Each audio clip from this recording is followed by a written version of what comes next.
What is going on, fellow fans of Clash of Clans? Excited to bring you this video today. Of course, we are talking about the impending release of the Tornado Trap. So we're going to show some gameplay, talk about the Tornado Trap, but I have got those answers that you guys want to tons and tons of questions at the end of today's video. So make sure you stick around.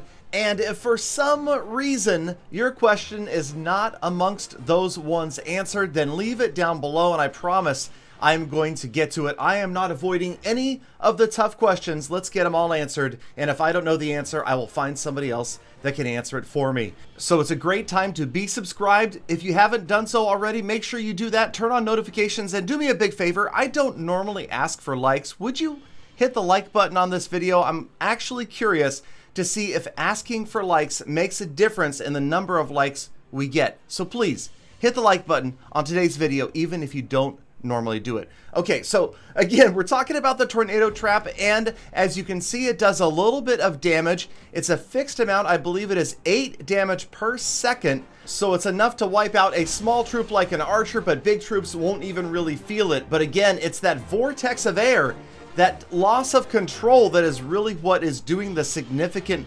defensive work. You see the barb walks right through it. Once that initial trap has expired, I believe it's 10 seconds at level 3. Again, I will show you guys the levels and the numbers as they are right now in the dev build. But you can see right here, this is a maxed out Tornado Trap. You just get one, and there you go. So the giant wanders off. Obviously, if you've got those in the direct proximity of significant defenses, then we're talking that's going to change things a lot. If you can hook up a bunch of attacking units and force them to spin around for 6, 8, 10 seconds while Inferno Towers, X-Bows, Wizard Towers just blast away, it could make a difference. So it's going to come down to a very specific placement of this. You need to be strategic about it and make sure that it is in the right spot.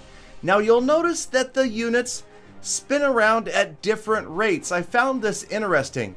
There's this calculation that says that each unit will spin at a different rate.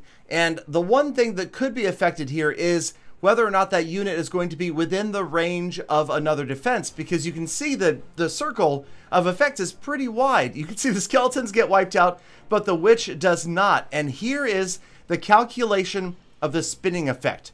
And I'm just going to read this word for word. The effect is calculated on a scale of 1 to 5 by dividing troops housing space by 3, capped at 5, rounded up. For example, a balloon will be treated as 2, minion and archer is treated as a 1, witch is a 4, hounded golem as a 5. If a troop is treated as a 1, it has the most spinning effect. If it's treated as a 5, it has the least spinning effect. Heroes are a 5, siege machines are a 1, and miners are completely immune to the Tornado Trap.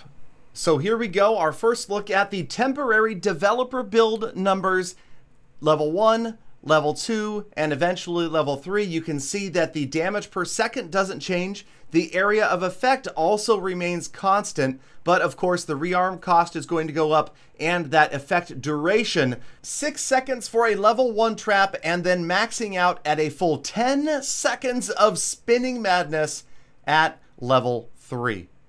Okay, now I've got some other new information to share with you guys. Lots of questions to answer. First of all, check out the Inferno Towers. Now, this has not been verified, just so you guys know, that this could be a new look to the level 6 single target Inferno Tower and a new look to the level 16 Archer Towers. You know, there was a lot of pushback about the 2 green Archer Tower. This may be the new look. It's again, developer build, so we cannot exactly confirm that this is how it's going to be permanently, but it sure looks significantly different than it did before. And yeah, okay, so we've got a lot of changes that are coming in this update, a lot of things that have not yet been spoken about, or maybe they were revealed somewhere else and not here on YouTube. So I wanted to answer your questions. We'll show some regular attacks in the background as we answer questions that I asked you guys to pose me in yesterday's video. First up, the Blue Blobber 360, and this was a similar question asked all over the place. People worried about participating or not participating. Do they have to participate in the Clan War Leagues in order to get rewards? And here's the great thing about it. The roster that your co-leaders and leaders bring into the war every single person on the roster, not just those who played in the wars and battled, will receive some clan medals. Now, they won't receive as many as if you were to attack and get stars, because you get those clan medals for attacking and winning stars. But just showing up, think of yourselves as the cheering section. Even if you don't do a single attack, you will receive those rewards at the end of the war season. So this next question is right along those same lines. Is there any reason for big clans with a lot of high town halls, or maybe a wide variety of town halls, to let their lower level town halls participate?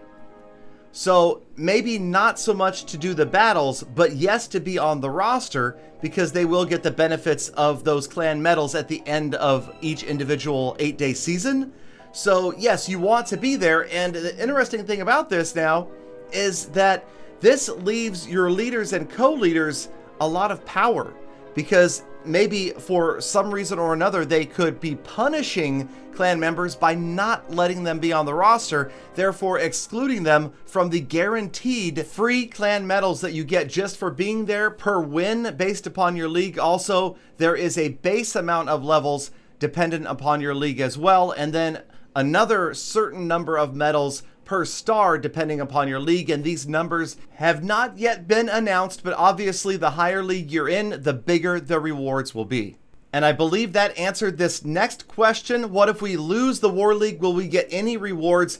Darian posted on the forums that there are a base amount of medals depending upon your league, and medals per win depending upon your league also. So yes, you should get something as long as you're in a league and you're on the roster. Okay, this next question from Jared. How do they match clans up evenly? If you can bring 50 clan members on the roster and choose which 15 to use on war day, the overall weight of the clan. Okay, so as I understand it right now, when you are placed into that league for the very first CWL season, it will be based upon the top 15 strongest villages in your clan. So those are the ones that will determine your placement. And then as you participate, if you are running those 15, then you may work your way up into higher leagues. Obviously, if you're playing much lower level town halls, you're playing your bottom 15, then you're going to fall down because you'll be matched up with much harder villages. So the initial placement based strictly upon your top 15 strongest villages, but where you land amongst the leagues depends purely upon your performance. And his name is John C. Wants to know how many league points do you get? That will be answered when the update drops. Again, those numbers are always changing, and I don't know if we're going to have those numbers before the update goes live. And as far as siege machines in clan war leagues, yes, I believe the rules should apply the same as they do in the regular game. And I also knew this question was going to be asked: can the king and queen be used while upgrading in clan war leagues? And I don't know for sure, but I would be absolutely shocked if they said you could use them while upgrading in clan war leagues, just so you know. Also, lots of questions about placement and what town halls you have in your clan. Remember, it's the top 15 that determine what league you go into to begin with, and then it's performance after that. So you may move up, you may move down, you may face bad attackers that are at higher town halls or really good attackers that are slightly lower, and that should work out over time as your clan promotes or demotes through the league system. Next question talks about a post that Darian had supposedly started in the forums that said normal wars will be locked during the CWL opt-in phase, then unlocked, and only clans that didn't sign up can participate in normal wars. Those that are part of the CWL wars cannot also have normal wars at the same time. Two things. One, I have not been able to see and verify the veracity of this post. And the other thing is, remember, we're all still in the developer build. Nothing has gone live yet, so nothing is etched in stone. Things may change right up until the actual update drops on update day. And then a lot of questions about why 15 is the magic number. Probably determined based upon how active clans are and some sort of complicated algorithm back at Supercell headquarters. But again, the numbers might change. But remember, 15 can battle each war, but every member of the roster is going to get rewards. Okay, next question, getting on to questions about the hammers. Do we need a free builder in order to use the hammer? It doesn't seem like it. I can't verify for sure, but I'm guessing based upon just my own personal game knowledge that no, it probably will not require you to have a free builder to use a hammer since it is instantaneous. And a hammer is better than a book because it's all in one, the resources, the time, everything, boom, you're on to the next level. Next question about the limit of hammers. I'm guessing there's going to be a 1-item limit, but I'm not sure about that one. And then here's a question I actually don't know the answer to. And this makes sense. If there are 8 clans that participate in each of these leagues, what if there's an odd number? Meaning, what if the number of clans participating isn't divisible by 8? That makes complete sense. There should be one league out there that isn't 8, and I don't know how that's going to be handled. That's one I will put to the developers and try to get you guys the answer. Jesse wants to know about clan war leagues and how it will favor clans that have 15 max Town Hall 12s. And this does make sense because you're going to have an advantage if you've got 15 maxed out Town Hall 12 attackers that are good.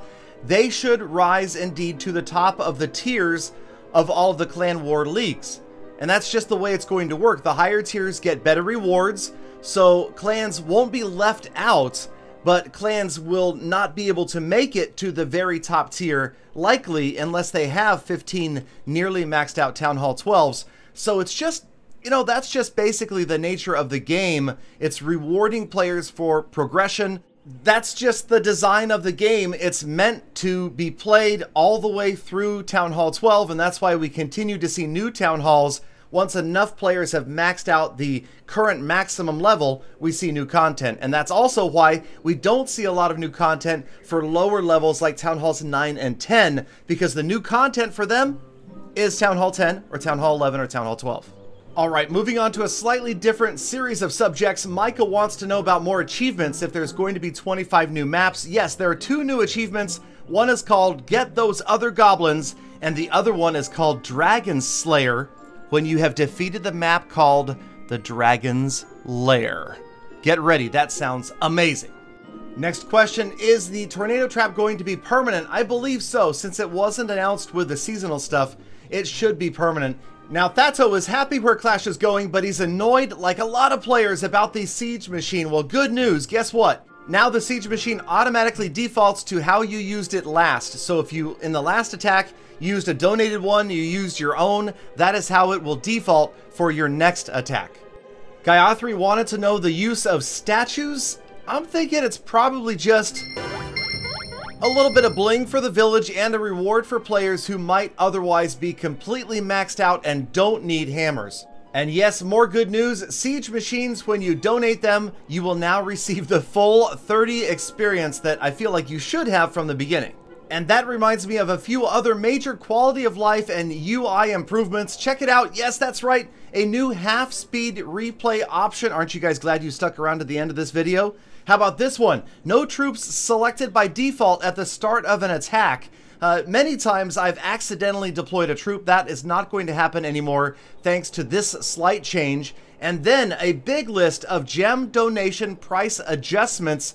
If you want to take a look at the whole list, just pause the video and you can check it out. I'm not going to go down the entire list. The same with this reduced training costs. This is, again, posted by Darian, a tentative list of changes that are coming to the game, and then also the new Clan Games challenges. Here is the complete list, also posted on the forums by Darian. And then last but not least, I had to include this comment. I'm sorry, I just had to. So thank you, Darlene Dela Cruz, for the extra effort in the comment. And thank you guys for your extra effort sticking around all the way to the end of the episode. I really appreciate it. You guys are part of the hashtag GalaFam. Make sure you stay subscribed. Stay tuned for more big news. Thank you. As always, have a fantastic rest of your day. Go out there, be kind to other people, kind to animals. I'll see you back here again tomorrow for more Full Attacks.